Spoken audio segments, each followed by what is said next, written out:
Breaking news చూస్తున్న వరంగల్ నగరంలో వర్షం దంచుకొట్టింది. భారీగా కురిసిన వర్షాలతో రోడ్లపైకి భారీగా వరద నీరు చేరింది. వరద నీటితో పలు కాలనీలు జలమయమయ్యాయి. అటు భారీగా కురుస్తున్న వర్షాలతో వరంగల్ అండర్ బ్రిడ్జ్ పూర్తిగా జలమయమైంది. వరంగల్ అండర్ బ్రిడ్జ్ దగ్గర వరదల్లో 2 ఆర్టీసీ బస్సులు, ఓ ఆటో చిక్కుకుపోవడంతో రాకపోకలు పూర్తిగా నిలిచిపోయాయి. అటు హనుమకొండలోని అంబేద్కర్ భవన్ రోడ్ చెరువును తలపిస్తోంది. ఎక్కడికక్కడ వాహనాలు నిలిచిపోవడంతో Tirumala junction to Gopalpur cross road వరకు రాకపోకలకు అంతరాయం ఏర్పడింది. భారీ వర్షాలు వరదల కారణంగా 32, 33, 39 డివిజన్లలో పెద్ద కాలువ పొంగి పొరలింది.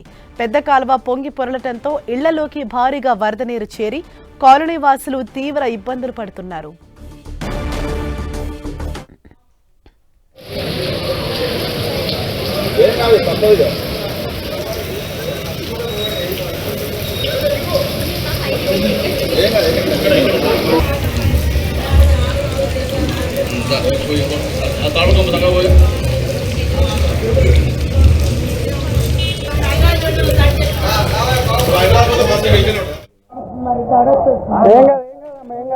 సార్ అన్నాడమ్మా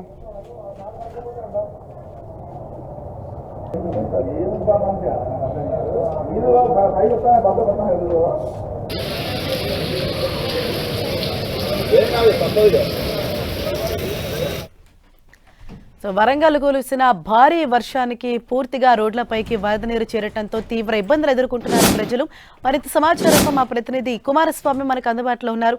కుమారస్వామి, వరంగల్లో ఎక్కువగా ఏ ప్రాంతాలు ఎక్కువగా ఎఫెక్ట్ అయ్యాయి? అక్కడ మరి ఎటువంటి సహాయక చర్యలు కొనసాగుతున్నాయి? ఎస్ హరీష, ఉదయం కురిసినటువంటి భారీ వర్షానికి ఒక్కసారిగా వర్షం అంతా కూడా దంచుకొట్టడంతో అదే థెరపీ లేకుండా కురిసినటువంటి భారీ వర్షంతో హనుమకొండలోని కొన్ని ప్రాంతాలు, వరంగల్లో ఉన్నటువంటి కొన్ని ప్రాంతాలు పూర్తిగా జలమయమైనటువంటి పరిస్థితి. ఒక్కసారిగా కురిసినటువంటి భారీ వర్షంతో వరద ఒక్కసారిగా పోటెత్తినటువంటి వరదతోటి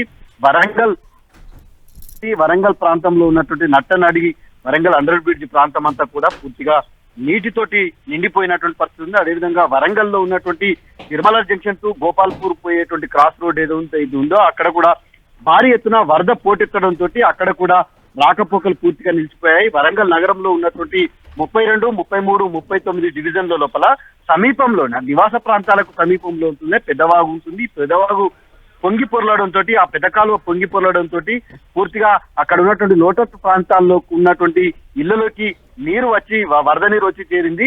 అయితే ప్రధానంగా వరంగల్ నగరంలో ఉన్నటువంటి అండర్ బ్రిడ్జ్ ప్రాంతం లోపల అండర్ బ్రిడ్జ్ పూర్తిగా వరద నీటికి మునిగిపోవడంతో ఆ వరదను అంచనా వేయకుండా 2 ఆర్టీసీ బస్సులు ఒక్కసారిగా వరదను దాటేటువంటి ప్రయత్నం చేయడం, అదేవిధంగా మరొక ఆటో కూడా వరదను దాటే ప్రయత్నం చేయడంతో పూర్తిగా అండర్ బ్రిడ్జ్ కిందికి వెళ్ళిన తర్వాత నీటి లోపల ఒక్కసారిగా ఇంజన్ స్టాప్ అవడంతో మొత్తంగా బస్సులు నిలిచిపోయాయి. దీంతో అక్కడ ఆ ప్రాంతంలో రాకపోకలు నిలిచిపోవడంతో మొత్తం బస్ అంతా కూడా పూర్తిగా సీట్ల వరకు కూడా నీళ్లు రావడంతో అక్కడ ఉన్నటువంటి ప్రయాణికులు ఎవరైతే ఉన్నారో బస్సులో ప్రయాణిస్తున్నటువంటి ప్రయాణికులు ఆహాకారాలు చేయడం, కేకలు వేయడంతో వెంటనే సమీపంలో ఉన్నటువంటి పోలీసులకు సమాచారం అందించడంతో ఒకసారిగా పోలీసులు రంగ ప్రవేశం చేశారు. పూర్తిగా అండర్ బ్రిడ్జ్ నుంచి అంటే ఎక్కడైతే ఆర్టీసీ బస్సు మునిగిందో ఆ మునిగిన ప్రాంతం నుంచి రోడ్డు వైపు తాళ్లు కట్టి పోలీసులు వాళ్ళని ఒకరొకరిగా బయటికి తీసుకురావడంతో అందరినీ కూడా సురక్షితంగా బయటకు తీసుకురావడంతో అంతా ఊపిరి పీల్చుకున్నటువంటి పరిస్థితి ఉంది. అక్కడ ఉన్నటువంటి ఆర్టీసీ బస్సుకు సంబంధించినటువంటి డ్రైవర్లు ఎవరైతే ఉన్నారో అక్కడ ఉన్నటువంటి వరద నీటిని అంచనా వేయకపోవడం వల్ల ఈ పరిస్థితి తలెత్తిందని చెప్పి అక్కడ ఉన్నటువంటి ఆర్టీసీ అధికారులు కావచ్చు, పోలీసు అధికారులు చెప్తున్నారు. ఒక్కసారిగా 2 బస్సులు పూర్తిగా వరద నీటిలో చిక్కుకోవడంతో ఆ ప్రాంతంలో ఒక్కసారిగా ఉత్కంఠ నెలకొన్నది. అక్కడ ఉన్నటువంటి ఆటోలో ప్రయాణిస్తున్నటువంటి ఆటో డ్రైవర్ పొరపాటు వల్ల కూడా ఈ సంఘటన జరిగింది. అక్కడ ఉన్నటువంటి ప్రతిసారి చినుకు కురిస్తే చాలు మొత్తం అక్కడ ఉన్నటువంటి అండర్ బ్రిడ్జ్ పూర్తిగా జలమయమవుతుంది, రాకపోకలు కూడా పూర్తిగా నిలిచిపోతాయి. ఇది పూర్తిగా తెలిసి అంచనా వేసి అంటే కొంత అతి విశ్వాసంతో వెళ్ళడం వల్లనే ఇక్కడ ఈ సంఘటన చోటు చేసుకుంది. కానీ ఎక్కడా కూడా ఇబ్బంది తలెత్తకుండా పోలీసులు రంగప్రవేశం చేసి వాళ్ళందరినీ కూడా సురక్షితంగా బయటికి తీయడంతో అంతా ఊపిరి పీల్చుకున్నారు. Okay, right. Thank you Kumaraswamy.